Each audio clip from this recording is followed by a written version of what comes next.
தற்போதைய அண்மை செய்தியை பார்த்துக் கொண்டிருக்கிறோம். காரைக்காலில் தமிழக வாழ்வுரிமை கட்சியின் நிர்வாகி மணிமாறன் கொலை செய்யப்பட்டிருக்கிறார். காரைக்கால் மாவட்ட பாமக செயலாளர் தேவமணி கொலை வழக்கில் மணிமாறன் முதல் குற்றவாளியாக உள்ள நிலையில் தற்போது அவரை வெட்டி கொலை செய்திருக்கிறார்கள்.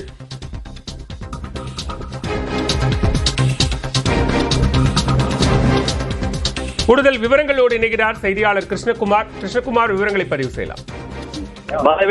மயிலாடுதுறை மாவட்டம் மயிலாடுதுறையை அடுத்த செம்மனார் கோவிலில் தமிழக வாழ்வுரிமை கட்சியின் காரைக்கால் மாவட்ட செயலாளரான மணிமாறன் என்பவர் கொடூரமான முறையில் மர்ம நபர்களால் சற்று நேரத்துக்கு முன்பு வெட்டி படுகொலை செய்யப்பட்டார்.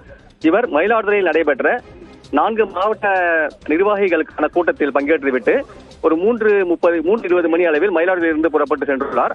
அப்போது செம்மனார் கோயில் தனியார் பள்ளி முன்பு சென்ற போது 2 கார்களில் பின்தொடர்ந்து வந்த மர்ம நபர்கள் அவரை வழிமறித்து நிறுத்தி அவரை காரில் இருந்து வலுக்கட்டாயமாக காரை உடைத்து வெளியேற்றியுள்ளார்கள். தப்பித்து ஓட முயன்ற அவரை காரில் வந்த 7க்கும் மேற்பட்ட நபர்கள் கொடூரமான ஆயுதங்களால் முகத்தில் பல்வேறு இடங்களில் தாக்கி கொலை செய்துவிட்டனர்.